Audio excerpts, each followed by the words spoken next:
저희가 한자 문화권에서 자랐고요. 또 한자를 많이 알아서 한자를 통해서 저희가 중국 사람들하고 소통할 수 있고 서투른 중국어라도 정확한 소통을 할 수 있다고 착각을 하는 경우가 많습니다. 예를 들면요. 불가 무슨 뜻일까요? 구어에선 자주 쓰지 않지만 문장에서 충분히 볼 수 있는 문장인데요. 절대 안 된다 라는 강한 부정일까요? 또 하나의 해석이 있습니다. 불가불가 어쩔 수 없이 가능하다. 긍정인 거죠. 도대체 어떤 해석이 맞을까요?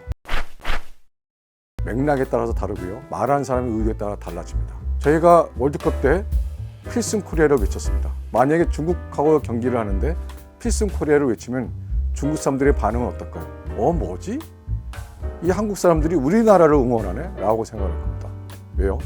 필승 코리아는 반드시 한국을 이겨라는 중국말입니다. 한국 이겨라라고 얘기를 하려면 코리아 필승해야 됩니다. 여러분들 중국 시합에 가면 중국 필승이라고 써있지 필승 중국이라는 구호는 절대 없습니다. 문화가 다르니까 순서가 바뀌니까 뜻이 반대가 되죠. 저희가 중국어를 배우면서 고맙습니다, 미안합니다 그 다음에 배우는 말 정도가 부여크치란 말일 겁니다. 뜻은요, 고맙습니다, 아유 괜찮습니다, 뭘요, 편하게 하세요 라는 표현입니다. 부여크치. 우리말로 직역을 하면요, 객기 부리지 마세요. 객기 부리지 말라.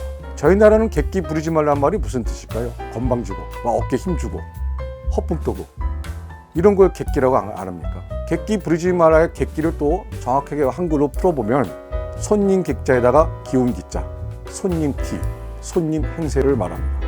즉 객기 부리지 말란 말은 손님 행세를 하지 말라는 뜻입니다. 이런 역사적 문화적인 배경이 있다고 합니다. 옛날에 중국에서 사신이 오거나 큰 상인들이 오면은 우리나라에 와서 야 우리나라 이거보다 더 커, 공예품 더 정세해, 야 우리나라 인구도 훨씬 많고 우리 훨씬 더 잘해, 그러니까 한국 사람들이, 우리나라 사람들이 기분이 나쁜 거죠.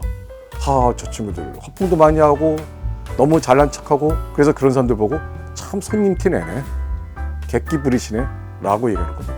근데 중국의 입장에서는 과거에 이 조공무역에 대한 해석은 굉장히 여러 가지가 있겠지만 어쨌든 그 당시 중국이 강대국이었죠. 중국을 방문하러 간 사신들이나 사람들은 중국에 가면 그 웅장함과 크기와 규모에 기가 죽었습니다. 중국 사람들이 뭐라 합니까?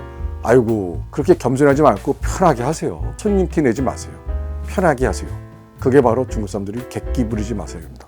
저희가 100점 100패라 하면은 무슨 뜻이 될까요? 100번 싸워서 100번 졌다는 거고요. 100패 100전. 100번 졌는데 100번은 싸운 거다. 100번 싸워서 100번을 졌다는 같은 편인 것 같습니다. 하지만 한자에서는 달라집니다. 아편 전쟁 때 이 중국의 해군이 홍콩이나 마카오부터 막 지기 시작했습니다. 황제에게 보고를 합니다. 황제폐하, 우리의 수군이 지금 영국, 프랑스 등 해군에게 힘도 못 쓰고 다 격파당하고 있습니다 라고 보고를 하려고 했어요. 옆에 보고 있던 아마도 중국병이라는 사람을 기억을 하는데, 야 너 그렇게 보고하면 너도 죽어, 황제가 화나서 그걸 너를 살려두겠냐? 이 사람이 당황을 합니다. 그럼 어떻게 해야 될까요? 야 100점 100패를 100패 100전으로 바꿔 라고 보고를 합니다. 좀 전에 100점 100패와 100패 100전은 같은 뜻이라고 했지만 사실은 달라집니다.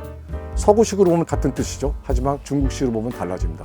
어떻게 달라질까요? 100점 100패는요 100번을 싸워서 100번을 지는 무기력한 군대, 100패 100전은요 100번을 졌지만 황제의 폐하를 위해서 100번을 싸운 용맹스러운 군대가 됩니다. 한자와 중국어 저희가 세심하게 모른다는 겸손을 가지고 들여봐야 되지 않을까요? 동일한 상황이라도 문화가 다르고 맥락이 달라지니까 뜻이 반대로 됐습니다. 저희가 어떻게 소통을 해야 될까요? 그림을 하나 보시겠습니다. 한쪽 사람은 자기 앞에 써있는 글이 구자라 보고 구자라고 우깁니다. 다른 사람은 자기 앞에 놓여진 글자가 육자라고 보고 육이라고 얘기를 합니다. 누가 맞고 누가 틀렸나요? 둘 다 맞았지만 둘 다 소통에는 실패하고 있습니다. 저희가 지금까지 30여 년을 중국과 소통하고 있는데 과연 지금 맞닥뜨리고 있는 현실이 개인으로 보나 기업으로 보나 혹은 외교와 정부에서도 이런 소통을 하고 있는 게 아닐까 한번 뒤돌아봐야 되지 않을까요?